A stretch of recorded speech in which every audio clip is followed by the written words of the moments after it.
On the 1st of February 2026, somewhere in the early hours of the morning, an 84-year-old woman named Nancy Guthrie disappeared. Not a slow disappearance. Not the kind that builds over days where family members quietly wonder if something is wrong before eventually picking up the phone. This was the kind of disappearance that triggers immediate alarm.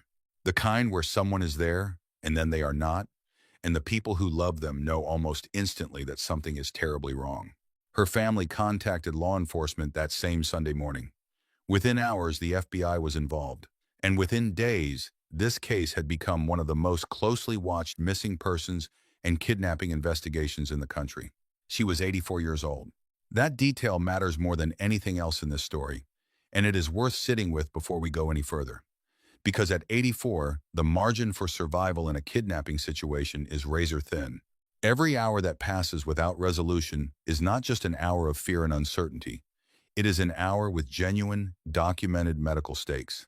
Her age makes this case not just disturbing, it makes it urgent in a way that most kidnapping cases are not.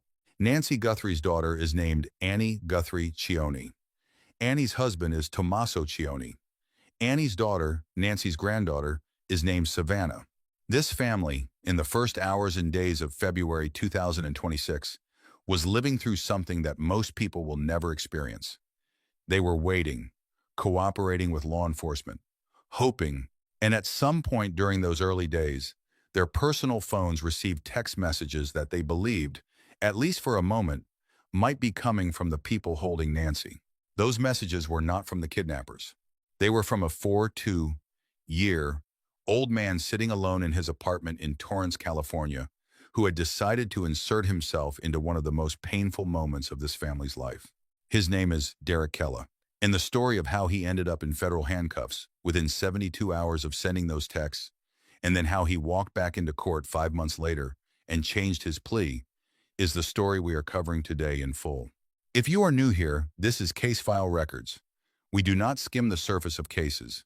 We go layer by layer through the documented evidence, the legal filings, the behavioral details, and the investigative decisions that most coverage glosses over entirely. If that is the kind of depth you are looking for, take 5 seconds right now and subscribe to Case File Records, because this channel exists for exactly this kind of deep dive coverage. And if you want to make sure you catch every part of this series as it drops, hit that notification bell. This case is moving, and we are going to be with it every step of the way. Now, let us go back to the beginning of this, because understanding what Derick actually did requires understanding the full timeline of those first 72 hours after Nancy Guthrie vanished. And the timeline is something that almost no outlet covered in the kind of detail it deserves. Nancy disappeared in the early hours of the 1st of February 2026. Her family reported her missing that morning. By Sunday, law enforcement was actively engaged, and very quickly, this case expanded beyond a local missing persons report into a full federal kidnapping investigation. The FBI was coordinating. Multiple agencies were involved. Forensic teams were being deployed. The scope of the response in those first hours tells you something important. Investigators almost immediately assessed this situation as a genuine abduction, not a voluntary disappearance. The investigation that followed was enormous by any measure. 40,000 tips would eventually be submitted by the public. Surveillance footage from the area was being pulled and analyzed. DNA was being processed. And perhaps most striking, the search extended internationally, with investigators actively conducting outreach into Mexico, suggesting early on that law enforcement had reason to believe Nancy may have been transported across the border. All of that was happening simultaneously, in real time, as the clock ticked on the life of an 84-year-old woman whose family had no idea where she was. Then, on Monday evening, the 2nd of February 2026, the first ransom note appeared. And the way it appeared matters enormously, because the method of delivery tells us something significant about the people who sent it. The note was not sent directly to Nancy's family. It was not sent to law enforcement. It was submitted anonymously through online tip submission forms to media outlets. Specifically, it went to KOLD, a Tucson television news station, to at least one other Tucson area outlet, and to TMZ. The note demanded $4 million in Bitcoin. It included a specific Bitcoin wallet address for payment, and it set a deadline. Take a moment to think about what that delivery method actually means. Sending a ransom note to television stations and celebrity news outlets instead of directly to the family creates something the perpetrators clearly wanted: public pressure. When a ransom demand becomes news, the family is no longer the only one watching the clock. The entire public becomes a witness to the deadline.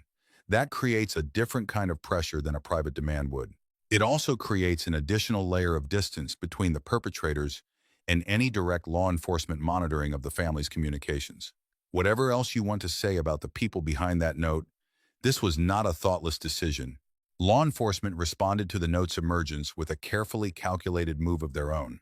They allowed certain details to enter the public domain through media reporting, most notably the fact that Bitcoin was the demanded currency.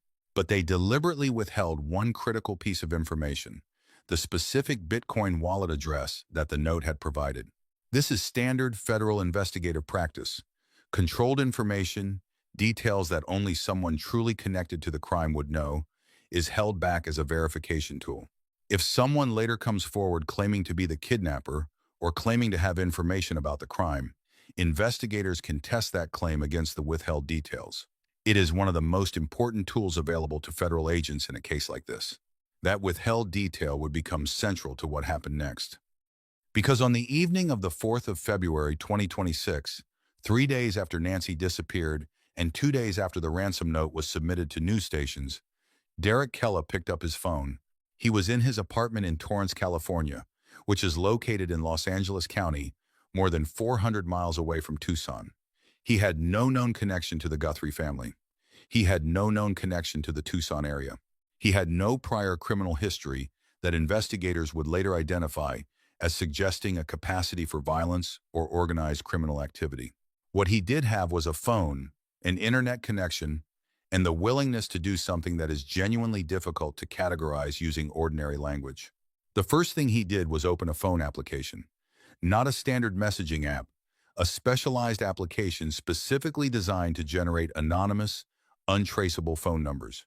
These applications exist in a legal gray area. They have legitimate uses for people who want to protect their privacy, but they are also used by people who want to communicate without being identified. And Derick Callalla's purpose in using one was not protective. Before he sent a single message, he had to obtain the personal phone numbers of Annie Guthrie Cioni and Tommaso Cioni. These were not numbers published anywhere obvious.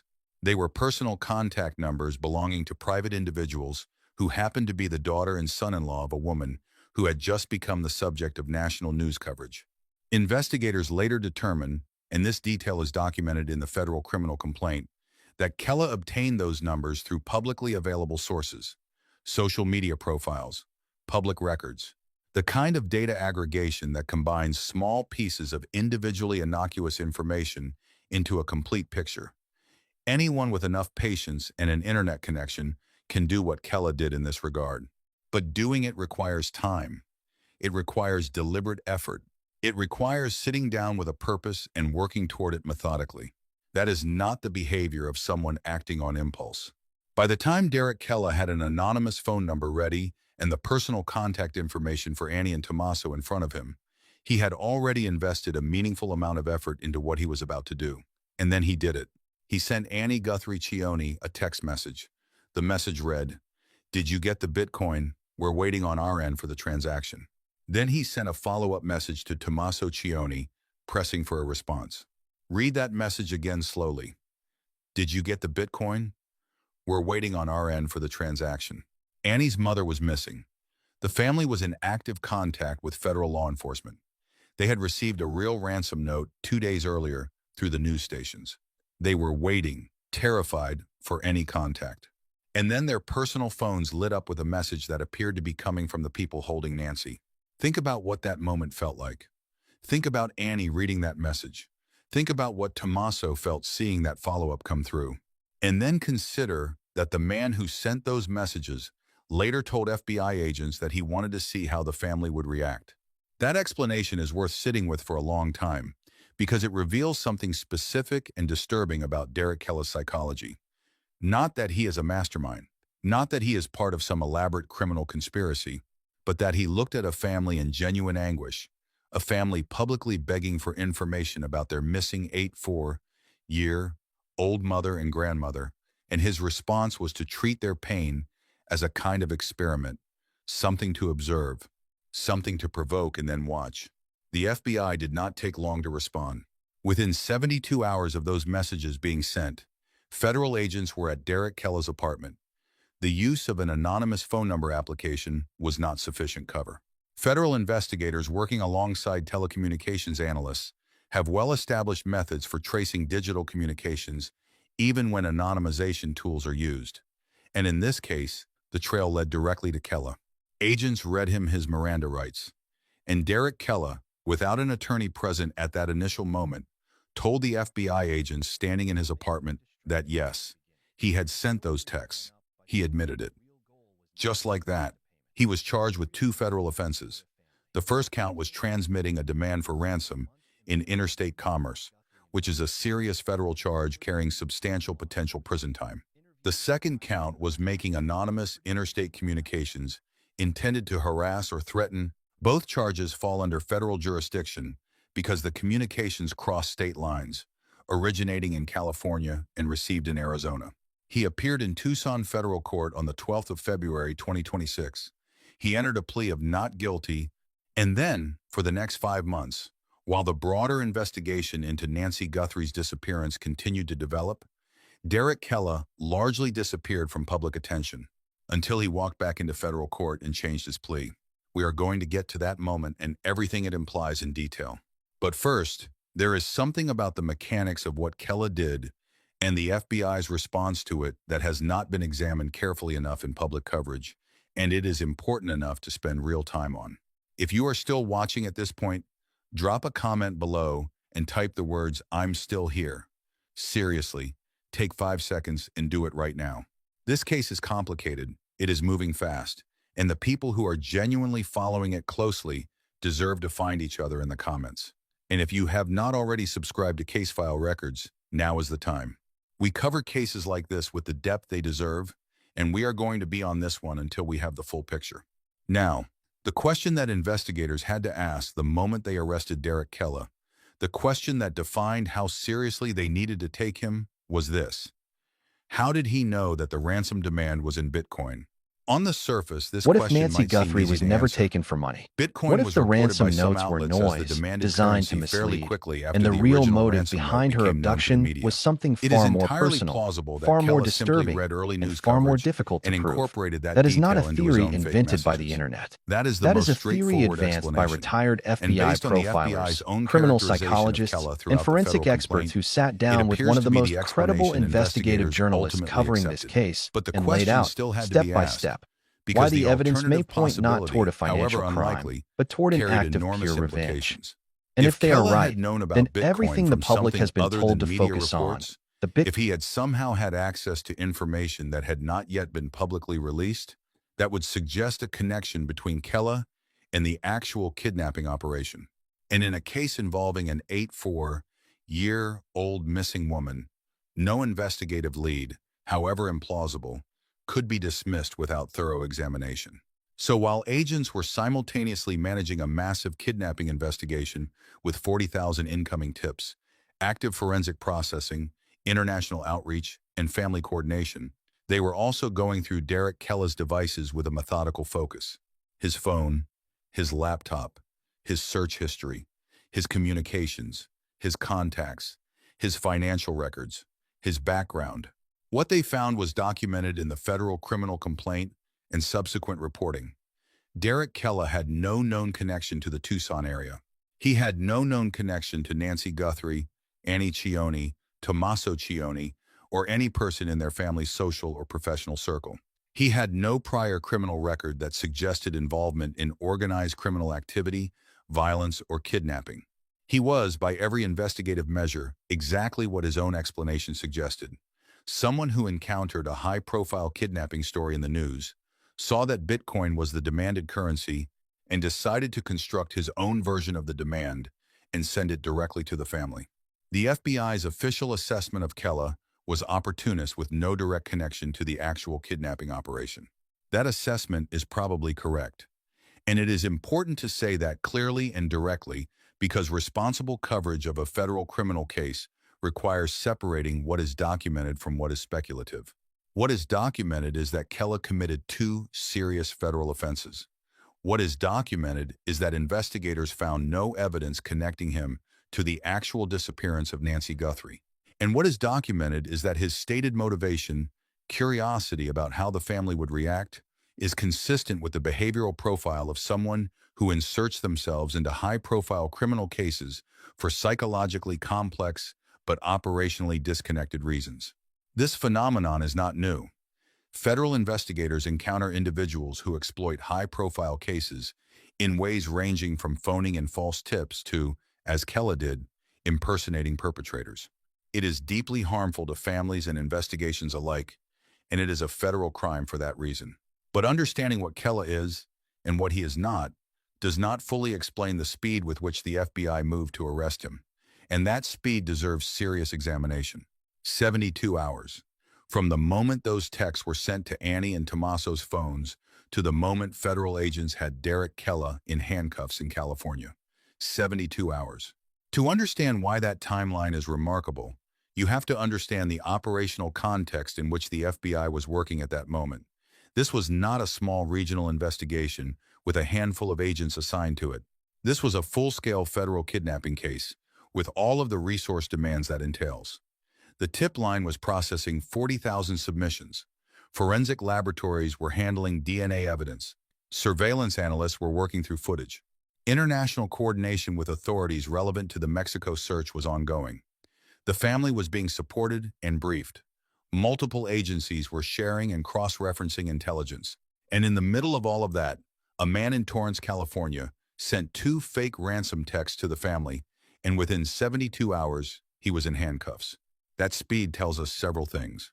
First, it tells us that the FBI had monitoring infrastructure in place around the family's communications that was sophisticated enough to flag those incoming messages almost immediately. When you are running a kidnapping investigation, you coordinate with the family's carriers, you set up alerts, you make sure that any contact that could be from the perpetrators is captured and analyzed in real time. Callalla's messages almost certainly triggered that system. Second, it tells us that despite the enormous scale of the broader investigation, the FBI made the resource decision to pursue Callalla's trace simultaneously with everything else they were doing. That decision reflects the seriousness with which they treated those messages, not because they believed Callella was the kidnapper, but because they could not afford to operate on assumptions. Every lead in an active kidnapping case has to be treated as potentially consequential until it is definitively eliminated.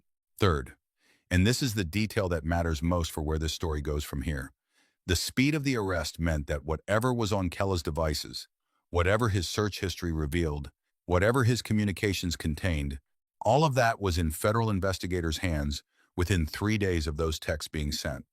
3 days into an investigation that would ultimately span months. Whatever the FBI saw when they went through Callalla's phone and computer in the early days of February 2026, they saw it at the very beginning of this investigation. And while the official assessment concludes no connection to the actual kidnapping, the question of what precisely was reviewed and how thoroughly is one of the details that the public record does not fully resolve. Now, let us talk about what we know about the legal mechanics of this case, because this is where the story takes a turn that most coverage has not engaged with seriously enough. Derick Callella pleaded not guilty on the 12th of February 2026, not guilty on both federal counts. That is a standard initial plea in federal criminal cases. Defendants routinely enter not guilty pleas at arraignment while their attorneys review the discovery materials, assess the strength of the government's evidence, and evaluate what options exist. Federal criminal cases are not like television courtroom dramas. The vast majority of them do not go to trial. The federal conviction rate for cases that proceed to trial is extraordinarily high, and experienced defense attorneys know this. When a client is facing a case with documented evidence, admission statements, and federal charges with mandatory minimum sentencing implications, the calculus around a plea is driven almost entirely by what the government is willing to offer in exchange for what the defendant is willing to provide. What the government wants varies by case. Sometimes it wants a straight guilty plea with no cooperation element, simply to resolve the charge efficiently. Sometimes it wants information. Sometimes it wants testimony. Sometimes it wants all of the above. For 5 months after his February not guilty plea, Derick Callella said nothing publicly. The case was not dismissed. Charges were not dropped. The investigation into Nancy Guthrie's disappearance continued without any public development tied to Callella. And then, in the week this coverage was being prepared, Derick Callella returned to federal court and changed his plea. Federal plea changes of this nature do not happen casually. They are the result of negotiation between the defense and the prosecution. They are preceded by disclosure of evidence that the defendant's legal team has evaluated carefully. They represent a moment where someone, either the government or the defendant or both, has determined that a negotiated resolution serves their interests better than a contested trial. What changed in the 5 months between Callalla's not guilty plea and his return to court? There are 3 documented possibilities that apply in federal cases of this kind. The first is that the government disclosed evidence during the discovery process that made the case against Callella so overwhelming that his attorney advised him the only rational path was to plead guilty and seek the best possible sentencing outcome. In that scenario, the plea change reflects nothing more than the legal reality of the evidence catching up to the defendant. The second possibility is that a cooperation agreement was offered. This is where the federal criminal system becomes genuinely complex, because cooperation agreements in federal cases often involve the defendant providing information, testimony, or access that assists with a separate or related investigation. In the context of the Guthrie kidnapping case, a cooperation element would raise immediate questions about what Callella might know that prosecutors consider valuable enough to trade for sentencing consideration. The third possibility, related to the second, is that Callella himself made a decision at some point that his own interests were best served by coming to an agreement with the government, whatever those interests were and whatever the agreement contains. None of these possibilities should be stated as fact without documentation. What is a documented fact is that the plea changed. What is a documented fact is that the change occurred 5 months into an active kidnapping investigation. And what is a documented fact is that in federal criminal cases, plea changes of this kind are almost never simple. There is something else that needs to be addressed directly, because it is the question that underlies the entire Callella chapter of this story, and it is the question that responsible coverage cannot avoid, even if it cannot fully answer. Is Derick Callalla's case connected to the actual disappearance of Nancy Guthrie in any way beyond the opportunistic exploitation of the news coverage? Based on the documented evidence available through the federal complaint and subsequent reporting, the answer to that question as of now is, investigators found no evidence of such a connection. That is the documented answer. No known connection to the family. No known connection to the Tucson area. No prior history suggesting involvement in organized criminal activity. Official assessment. Opportunist. But cases develop. Evidence that is processed over months sometimes reveals details that were not visible in the first 72 hours. And a plea change in a federal case, 5 months into a kidnapping investigation that remains active and unresolved, is exactly the kind of development that requires continued attention. Because if the plea change is purely a sentencing calculation with no cooperation element, then the Callella chapter of this story is essentially a closed sidebar. A deeply troubling act of exploitation, a serious federal crime, and a conviction that resolves a narrow piece of a much larger case. But if the plea change involves any cooperative component, if Derick Callella agreed to provide something to the government in exchange for sentencing consideration, then the question of what he provided matters enormously to the broader investigation into who took Nancy Guthrie and where she is. That question does not have a fully documented public answer yet, and that is precisely why this case continues to require careful, sustained coverage. Let us return to the moment of Callalla's arrest for a moment, because there is a detail in the documentation that has been largely overlooked and that connects to something significant about how this investigation has been run from the beginning. When the FBI arrested Derick Callella in his apartment on the 5th of February 2026, they moved with a level of operational precision that reflects extensive pre-arrest preparation. You do not arrive at someone's apartment in another state 72 hours after a federal crime was committed in the context of an enormous parallel kidnapping investigation without having done substantial groundwork before you knock on the door. The agents who arrived at Calla's apartment had almost certainly already coordinated with California federal authorities, obtained the necessary authorization for the arrest, located and confirmed the address, and prepared for the possibility that the target might attempt to destroy evidence or flee. When they arrived, they read Calla his Miranda rights. And Calla, who was presumably aware that he had sent those messages using what he believed was an untraceable method, made the decision to confirm to federal agents, without waiting for an attorney, that he had in fact sent them. That admission, made without counsel present, is one of the most legally significant moments in the entire documented record of this case, because it means that the government's case against Calla was established almost immediately upon his arrest, not through surveillance evidence or subpoenaed records alone, but through his own words. Why did he admit it so quickly? That is a question that does not have a documented answer. Possible explanations range from shock at being caught to a misguided belief that explaining his motivation would mitigate his legal exposure to something else entirely. But the fact of the admission is documented, and the admission is part of what made the federal case against him, from the government's perspective, essentially airtight from the moment it was made. There is also a dimension of this story that deserves explicit discussion because it often gets lost in coverage that focuses on the criminal mechanics, the human impact of what Calla did. Annie Guthrie received a text message that she may have believed, at least for a moment, was coming from the people holding her mother. Tommaso Cioni received a follow-up pressing for a response. We do not have documented accounts of precisely how the family reacted to those messages internally, because that is a private moment in the life of a family under enormous strain. But we can reason from the basic facts. A family whose elderly mother has been missing for 3 days, who has received a genuine ransom note through news stations, who is actively cooperating with federal law enforcement, receives a direct text message on their personal phone, demanding to know if they have received the Bitcoin and pressing them for a response. Whatever they felt in that moment, whatever the emotional impact of that message was, Derick Calla created it deliberately. He did not stumble into it. He researched the family's contacts, set up an anonymous number, crafted those specific words, and pressed send. That is not confusion. That is a choice, made step by step, with the full knowledge that the person receiving the message was in genuine distress. That is why these are federal charges, not misdemeanors.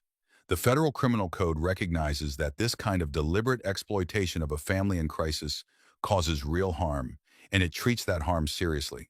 Now, as we move toward closing out part 1 of this coverage, it is important to establish clearly what we know, what remains documented but unresolved, and what lies ahead.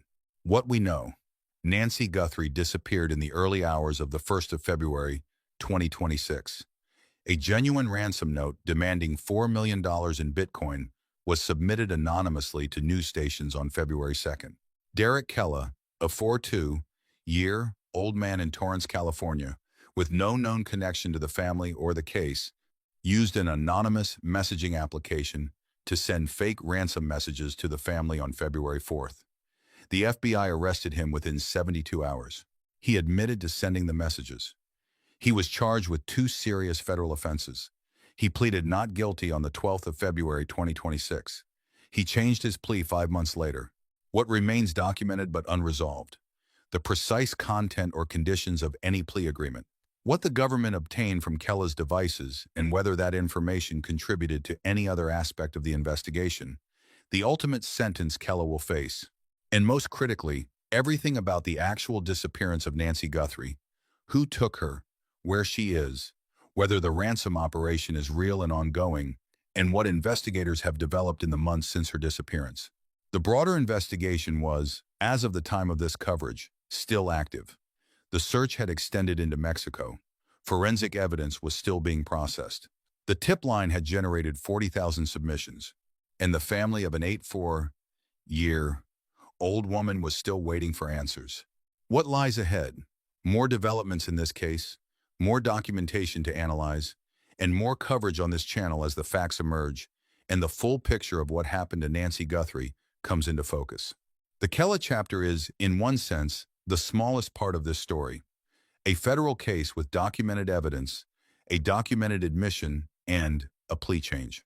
Serious, disturbing, and consequential for the family who received those messages, but potentially a sidebar to the larger investigation into a genuine kidnapping. But in another sense, the Callella chapter is a window into something important about how this case developed. It tells us that within 72 hours of Nancy Guthrie's disappearance becoming national news, the story had already attracted people willing to exploit it. It tells us that the FBI was monitoring the family's communications with enough sophistication to identify and trace those messages almost immediately. It tells us that federal investigators were running simultaneous tracks of inquiry from the very beginning, not just following the most obvious lead, but maintaining the operational flexibility to pursue every thread. And it tells us that 5 months later, when a defendant who said nothing for half a year walked back into federal court and changed his plea, something in this case had shifted in a way that the public record does not yet fully explain. That is the foundation of everything that follows in this story. The ransom note, the missing woman, the imposter who inserted himself into the family's nightmare, the federal charges, the admission, the silence, and then the plea change. We are going to follow every thread of this case as it develops. We are going to go through the investigative details, the forensic developments, the legal proceedings, and the behavioral evidence with the same level of depth that we brought to this first chapter. Because Nancy Guthrie deserves that. Her family deserves that. And the truth, whatever it turns out to be, deserves to be told with the care and rigor that a case this serious demands. Before you go, if this breakdown gave you something that the standard coverage of this case did not, please take a moment to like this video.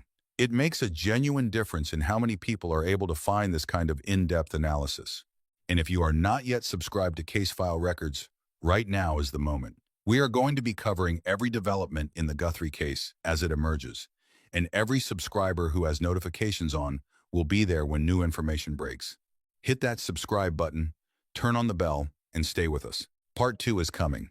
And when it does, we are going into the threads of this investigation that go beyond Derick Callella, the original ransom note, the forensic evidence, the Mexico connection, the 40,000 tips, and the developing picture of what may have actually happened to Nancy Guthrie in the early hours of the 1st of February 2026.